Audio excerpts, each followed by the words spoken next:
You're gonna want a patio cover. I know you're clicking in because of that. We're gonna give you everything you need to know right now on patio covers, from how to do them, what styles to do, how to build them, how to decorate them. Patio covers are coming your way right now. Enjoy. So to start this patio cover video off, I want to let you know that there's different ways that you can do a patio cover. You can attach it to your house, which people think intrinsically is the best way to do it. We're going to let you know some other options though, which is a freestanding structure or a detached structure that you walk out towards. Or you can do a patio cover that's a deck, basically like I have here. Another patio cover that we're going to talk about is a pergola or a pergola. Now, pergolas are great because you have an open air pergola. They're very inexpensive, but you can do some options for covering these.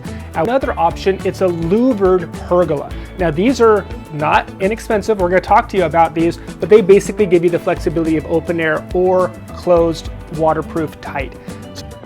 So these are all the things that we're going to talk about right now, and we're going to start with the attached structure because that's what people really want to know about, is should I attach or should I not attach? Here we go.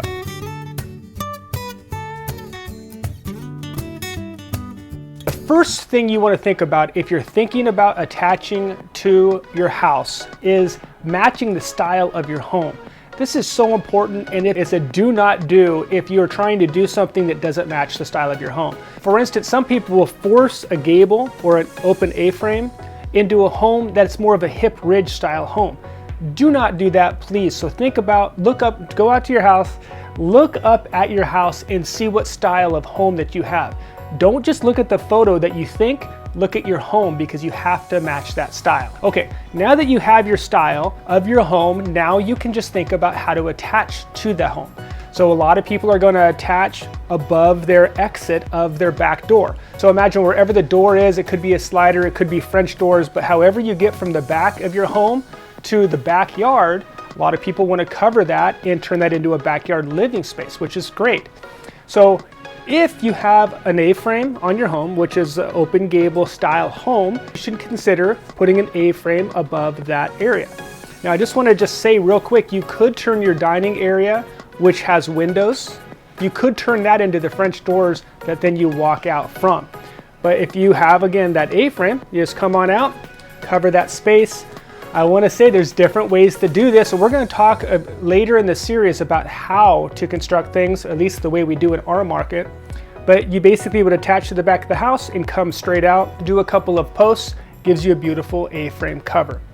Okay, now if you look up and you notice that you have a hip ridge, which is, instead of having that A, it's basically, it's slanted in, and then it continues into the roof line. All right, so that's called a hip ridge. Here's some examples of the way those look.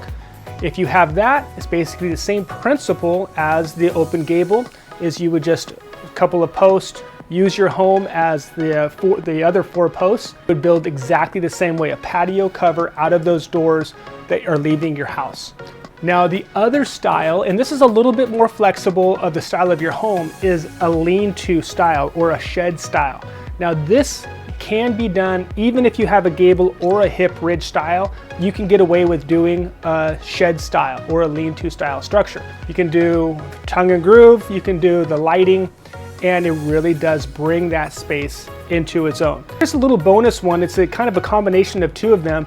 It's got a gable and it's got a little wing effect. I call it a waterproof wing, so it's a gable with a waterproof wing.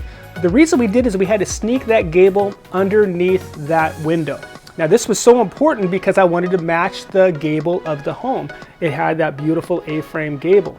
So we had to tuck it under the window. The only way we could do it was to do the small gable and then the wing on the outside. Now just look at how beautiful this is. It maximized the space.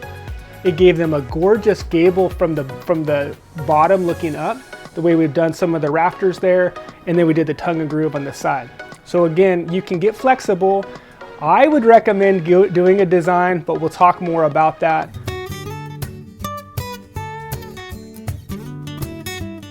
All right, so another freestanding structure is those louvered structures. Now I want to say a louvered structure can be attached to the house or freestanding. They're very nice. They basically give you the ability to push a button and all of a sudden that's going to open, and it's open air. You can look up through it, you can see the sun, you can feel that air go through there.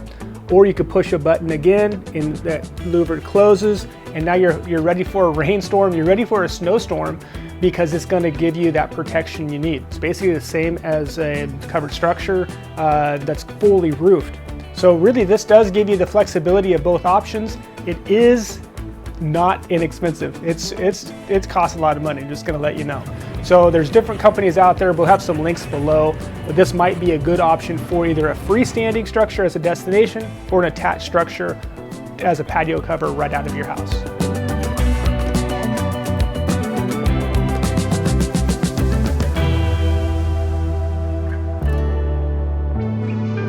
Wanted to feature something that's pretty cool. It's a pergola cover. It's a shade effects cover. They have so many different varieties and styles of these shade effects covers. This is a cover. Obviously it's covered right now, and I'm gonna, as we're on camera, hopefully it can follow me, and I'm gonna show you what it looks like to bring it out and open it all up. It's simple as that, and all of a sudden you have the full sun if you want it, or you can shade yourself when you want it as well in the middle of the sun. They're also amazing for waterproof. In fact, I think they have a 5-year warranty. They are really amazing at doing water control and rain protection as well. Now the next idea is a pergola. Now I've got bashed for saying pergola, but that's the way we say it here, but it could be a pergola in your market. Now, pergola is great because you are basically saving a lot of money. It's all open air though. Think about that.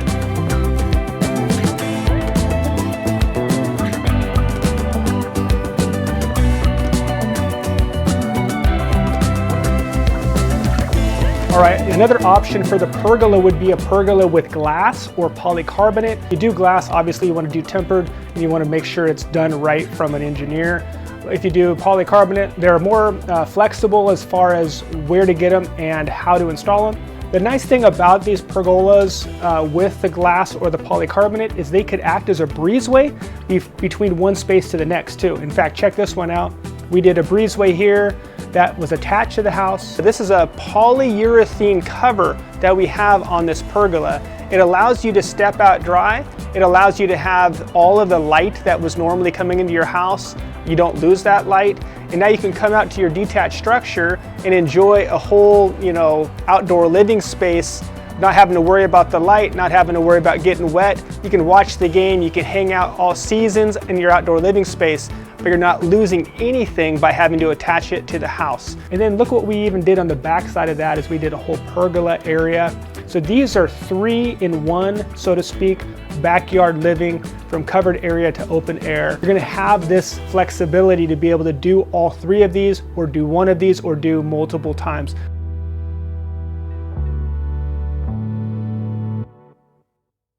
I just want to encourage a good 3D design. Again, I've said it I think 3 times in this video, but I really want to encourage it. We do a 3D design so you can see it, make sure you love it, and then you can proceed with the build of your space. It's really important for a covered space to get it right the first time. You have to.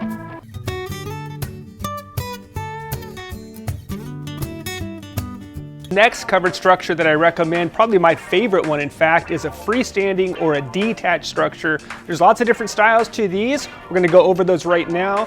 Style number 1 would be an A-frame style covered structure. A lot of times these are at 12.5 by 16. That gets us just under that 200 square foot mark that a lot of jurisdictions need to be called a freestanding or an accessory structure. So you don't need a permit for this.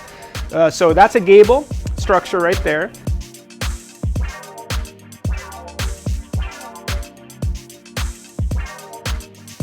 Now you can also do a hip ridge style structure. These are really nice. Now again, these are about 12 by 16, so they're longer than they are wide, and you have that nice ridge in the middle. A lot of times we do these with open beam styles, so take a look at all these beautiful open beam styles. It does take a little bit more of a precision craftsman to do these, so you want to definitely find the right carpenter before you just have them build a freestanding structure with the open beam style. Now if you don't want to do an open beam style, that's easy because then your rafters just get covered by a tongue and groove like you're seeing here.